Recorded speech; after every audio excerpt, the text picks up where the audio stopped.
அனைவருக்கும் வணக்கம். பாரம்பரிய திருவள்ளுவர் குலவம்சம் பிரசன்ன ஜோதிடர் சுபமாரிமுத்து திருப்பூர்லேருந்து இந்த பதிவு உங்களுக்காக. இந்த நல்ல நேரத்தில் உங்களுக்கு ஒரு அற்புதமான ஒரு பதிவை உங்களுக்காக சமர்ப்பிக்கிறேன். யாரெல்லாம் பரணி நட்சத்திரம், பூர நட்சத்திரம், பூராட நட்சத்திரம், இந்த பரணி பூரம் பூராடம் இந்த 3 நட்சத்திரங்கள் கொண்டது சுக்கிரன் திசையில் பிறப்பாங்க. நீங்கள் உங்கள் ஜாதகத்தை எடுத்து பாருங்கள், நீங்கள் சுக்கிரன் திசையில் தான் பிறந்திருப்பீங்க. ஏன் அந்த நட்சத்திரத்துக்கு வருது அப்படின்னா, அந்த திசை வரிசையில் பரணி நட்சத்திரத்தில் யாராவது ஒருத்தர் பிறந்தாலும் அது சுக்கிரன் திசையில் தான் பிறக்கணும். பூர நட்சத்திரத்தில் யாராவது பிறந்தாலும் அவங்க சுக்கிரன் திசையில் தான் பிறக்கணும். பூராட நட்சத்திரத்தில் யாராவது ஒருவர் பிறந்திருந்தாலும் அவங்க சுக்கிரன் திசையில் தான் பிறப்பாங்க. இது காலத்தால் அழியாதது. எப்போவுமே நீங்கள் ஜாதகத்தை எடுத்து பாருங்கள், அது கரெக்டாக வரும் இன்றைக்கி வரைக்கும். அப்போது நீங்கள் போய் உங்கள் ஜென்ம நட்சத்திரத்துக்கு அர்ச்சனை பண்ணுவீங்க. அப்போ உங்களுடைய ஜென்ம நட்சத்திரம் இந்த பரணி பூரம் பூராட நட்சத்திரமாக இருந்தால், இப்போ உங்களுக்கு ஒரு வயசு ஒரு 35 வயசு ஆச்சு, நான் வாழ்க்கையில் இன்னும் முன்னுக்கே வரல அப்படின்னா, அப்போ உங்களுக்கு என்ன திசை வரும்? அப்போ சுக்கிரன் திசையில் பிறந்தீங்க. சுக்கிரன் திசை இருப்பு கொஞ்சம் ஒரு 10 வருஷம் இருக்குதுன்னா கூட, சூரியன் திசை ஒரு 6, 16, சந்திரன் ஒரு 10, 26, செவ்வாய் ஒரு 7. அப்போ செவ்வாய் முடிஞ்சு ராகுக்கு போயிடுவீங்க.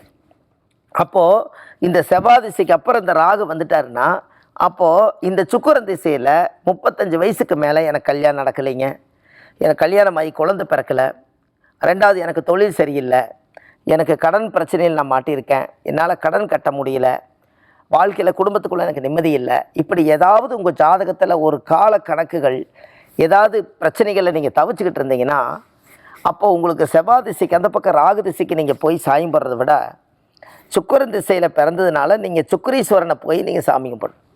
சுக்கிரனுடைய பகவானுடைய ஆலயம் எங்கே இருக்குது அப்படின்னா, கும்பகோணத்தில் கஞ்சனூரில் சுக்கிரனுடைய கோவில் இருக்குது. அதுக்கு பேர் அந்த காலத்தில் ஆதிகால பேர் சுக்கிரீஸ்வரர், அதுவே சுக்கிரி ஈஸ்வரரா. அந்த காலத்தில் வந்து சுக்கிரீஸ்வரர்னு ஒரு பட்டம் வாங்கியிருக்கார்.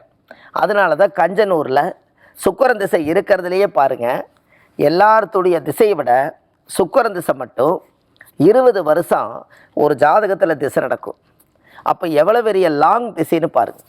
இந்த திசை மட்டும் ஒரு மனிதருக்கு நல்ல யோகம் மட்டும் கிடச்சிட்டா 4 ஆட்சி ஆண்டது போல் ஒரு 4, 5, 20 வருஷம் சுக்கிரன் திசையே உங்களுக்கு ஒரு பெரிய பவர்ஃபுல் இல்லையா? அதனால தான் சுக்கிரன் திசையில் பிறந்தாங்கன்னா அவங்க பணத்தை தேடி தேடி தேடி அவங்களுடைய காலம் போயிட்டே இருக்கும். எப்படி தொழில் சம்பாதிக்கலாம், எதில் பணத்தை போடலாம், அந்த பணத்தை நம்ம சம்பாரித்து வாழ்க்கையில் எதை வாங்கலாம், கார் வாங்கலாமா, வீடு வாங்கலாமா, சொந்த தொழில் செய்யலாமா, ஒரு வாடகை வாங்கி சாப்பிட்றதுக்கு ஒரு காம்ப்ளெக்ஸ் கட்டி விடலாமா, இந்த வருமானம் பண்ணி விடலாமா, எப்படியாவது நம்ம சம்பாரித்து வாழ்க்கையில் முன்னுக்கு வர மாட்டோமான்னு இந்த சுக்கிரன் திசையில் பிறந்துக்கிறவங்களுக்கு எப்போவுமே இந்த கேரக்டர், இந்த குணம் இருக்குது.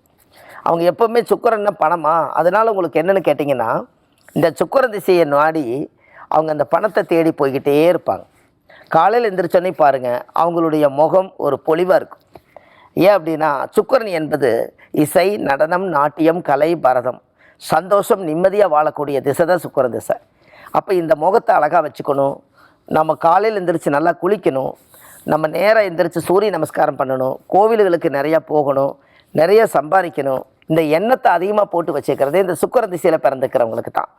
அப்போ இந்த சுக்கிரன் திசையில் பிறந்துக்கிறவங்களுக்கு இப்போ காலம் செவ்வாய் ராகுவாய் இருந்தும் கூட வாழ்க்கையில் பெருசாக முன்னுக்கு வரலைன்னா உங்கள் ஜாதகத்தில் எங்கேயோ ஒரு பக்கம் முடக்கு தோஷம் இருக்கும். அப்போ இந்த முடக்கு தோஷங்கிறது எங்கே வருது? இந்த முடக்கு தோஷங்கிறது நல்லா பாருங்கள், சூரியன் என்ற நட்சத்திரம் எதுவோ அந்த நட்சத்திரத்துக்கு அந்த வீடு கொடுத்தவர் அந்த ராசியில் எந்த வீடு முடக்கோ அந்த பாவகத்தை அனுபவிக்க முடியாது. அப்படின்னா பாருங்கள், அப்போ இந்த பாவகம் ஒரு ஜாதகத்தில் லக்கணத்துக்கு 10ஆம் இடமே முடக்கு தோஷம்னு வைங்க. அப்போ இந்த 10ஆம் இடம் முடக்கு தோஷமாக இருந்துச்சுன்னா இந்த 10ஆம் இடம் என்பது தொழில் முடங்கிருப்பான். இந்த தொழில் ஸ்தானம் முடங்கிருச்சுன்னா அவர் எதுலேயுமே ஜெயிக்க முடியாது. ஏன்னா அதை வச்சு தான் வருமானம் சம்பாதிக்கணவர். அந்த வருமானம் சம்பாரித்து இடந்தடம் வாங்கி ஒரு வீடு வாசல் கட்டி ஒரு சமுதாயத்தில் ஒரு கௌரவமாக வாழணுங்கிற எண்ணத்தோடு தான் இந்த உலகத்துக்கு அவர் ட்ராவல் பண்ணுவார். அப்போ இந்த ஜாதகத்தில் சூரியன் என்ற நட்சத்திரம் எதற்காக நம்ம இந்த முடக்கு தோஷத்துக்கு அது ஆதாரம் எடுக்கிறோம்னா, சூரியன்னா அப்பாவோட உயிர் கரு போய் அம்மா கர்ப்பத்தில் வச்சுத்தானே ஒரு குழந்தை பிறக்கும். அப்போ கரு உருவாகும் போதே கர்மா உருவாயிரும். அப்போ பிறக்கும் போது உருவாகிறது பிரபஞ்ச ரகசியம், ஆனால் விதைக்கும் போதே உருவாயிரும். அப்போ இந்த விதைக்கும் போது என்ன விதிக்கப்பட்டதோ அதுதான் நடக்கும். அப்போ அந்த ஜோசியத்தில் நம்ம எதில் ஜெயிக்க முடியும் அப்படின்னு உங்களுக்குள்ள ஒரு கேள்வி இருக்கும் இல்லையா? பிறக்கும் போதே நம்ம வந்து விதிக்கப்பட்டது அப்படின்னு சொன்னால் அந்த பிறந்ததுலேருந்து நம்ம எப்படி மாற்றி அமைக்க முடியும்? மாற்றி அமைக்க முடியாது நம்ம நினச்சிக்குவோம். ஆனால் ஆல்ட்ரு பண்ண முடியும். எப்படி? இந்த ஊரில் நீங்கள் தொழில் பண்ணுறீங்க, இந்த ஊர் உங்களுக்கு சரியில்லைன்னா நீங்கள் வேறு ஊரில் போய் நீங்கள் வாழலாம். ஒரு இடத்துல நீங்கள் தொழில் பண்ணுறீங்க, இந்த தொழிலை விட்டுட்டு நீங்கள் வேறு தொழிலுக்கு போய் செய்யலாம். ஒரு இடத்துல நீங்கள் உங்களால் ஜாதகத்தில் பிஸ்னஸ் பண்ணி லாஸ் ஆகிடுச்சுன்னா ஒருத்தரோட பார்ட்னர் போட்டு செய்யலாம். அப்போ பிறக்கும் போதே விதிக்கப்பட்டதுன்னு வாழ்கிறத விட நம்மளால் முடியலைன்னால் மற்றவங்களால் போய் அவங்களோட இணைஞ்சு அவங்க ட்ராவல் பண்ணும்போது அவங்க டைம் நல்லா இருந்து நம்மளை சங்கிலி மாதிரி இழுத்துட்டு போனால் ஒரு ட்ரெயின் மாதிரி போகும். இப்போ ட்ரெயினுக்கும் பெட்டிக்கும் என்ன ஒரு வித்தியாசம்னு கேட்டிங்கன்னா, இன்ஜினுக்கு தான் வலி அதிகம், பெட்டி பின்னாடி வந்துக்கிட்டு தான் இருக்குது. அந்த இன்ஜினுக்குள்ளே தான் அவ்வளோ எனர்ஜி இருக்கும். அதுபோல் நம்மளை ஒருத்தர் இழுத்துட்டு போனால் நம்ம பாட்டுக்கு உட்காந்துட்டு போகலாம். அதுக்கு நம்மளால் முடியலைன்னா ஒரு பார்ட்னராக போய் சேரலாம். அப்போ பிறக்கும் போதே விதிக்கப்பட்டதுன்னு தெரிஞ்சுக்கிட்டு நம்ம வாழ்க்கையில் இனிமேல் நம்ம நல்லாவே இருக்க மாட்டோம் அப்படின்னு நம்மளுக்குள்ளேயே ஒரு குழப்பத்தை உருவாக்கிட்டோம்னா நம்ம வாழ்க்கையில் முன்னுக்கு வர முடியாது. எந்த ஜாதகத்தில் யார் ஒருத்தருக்கு நேரம் நல்லா இருக்குதோ அவங்களோட நாம் போய் சேர்ந்துட்டா அந்த நேரத்தினுடைய ஒளியில் இவரும் வளருவார். அதுதான் அதனுடைய எங்கே வெளிச்சம் இருக்கோ அங்கே போயிட்டு அந்த வெளிச்சத்தை நம்மளும் நின்றுக்கலாம். நம்ம ஜாதகத்தில் இருளண்டி கிடக்குது, நம்ம காலம் எப்போ நல்லா பிறக்குங்கிறத விட நீங்கள் முயற்சி எடுத்து நல்ல நேரம் யாருக்கு இருக்குதோ அவங்களோட நம்ம போய் சேர்ந்துட்டால் அவங்களுடைய நேரத்தினால பூவோடு சேர்ந்து நாறு மணக்குங்கிற மாதிரி அந்த வாழ்க்கையில் ஒரு வெளிச்சம் உண்டு உங்களுக்கு. அப்போ இந்த முடக்க தோஷங்கிறது ஜாதகத்தில் யாருக்கு இருந்தாலும் இந்த 10ஆம் பாவம் ஒருத்தருக்கு முடக்க தோஷம் இருந்தால் அவங்க வாழ்க்கையில் பெருசாக வளரவே முடியறதில்ல.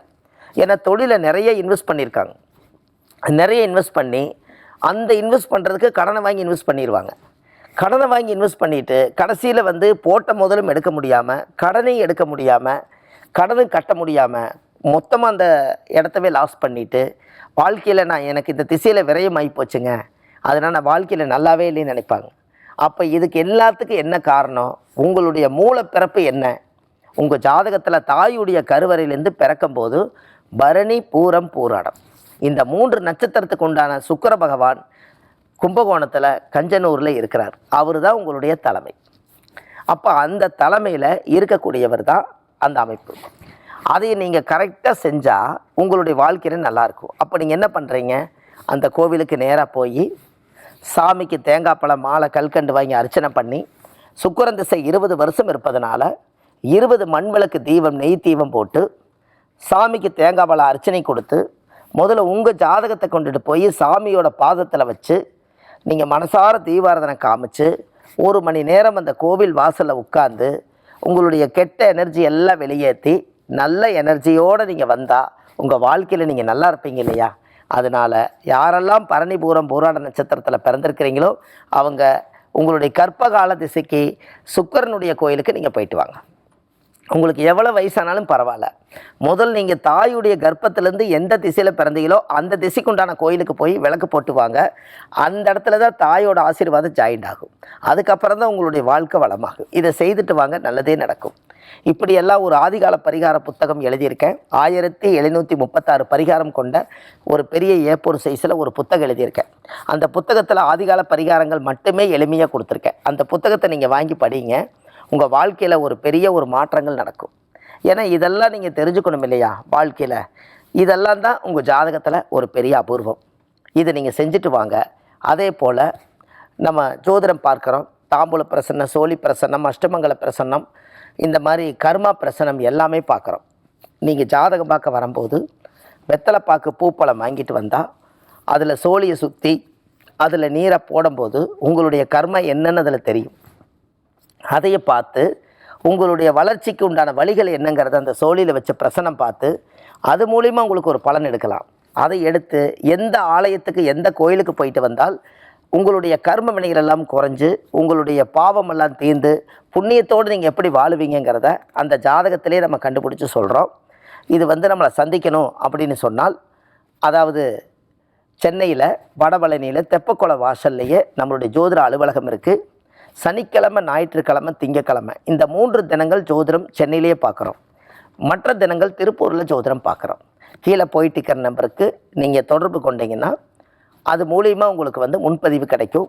அதை வச்சு நீங்கள் வரும்போது ஜாதகம் பார்க்கும்போது உங்களுடைய பூர்வ ஜென்மத்தினுடைய கர்மா பிரசன்னம் பார்த்து உங்கள் வாழ்க்கையில் எல்லாத்தையும் இழந்துட்டோம் அப்படின்னு நினைக்காம எல்லாத்தையும் ஜெயிக்கிறதுக்கு என்ன வழிங்கிறத ஒரு முறை நீங்கள் உங்களுடைய ஜாதகத்தை பார்க்கும்போது தான் அது என்னன்னு தெரியும்.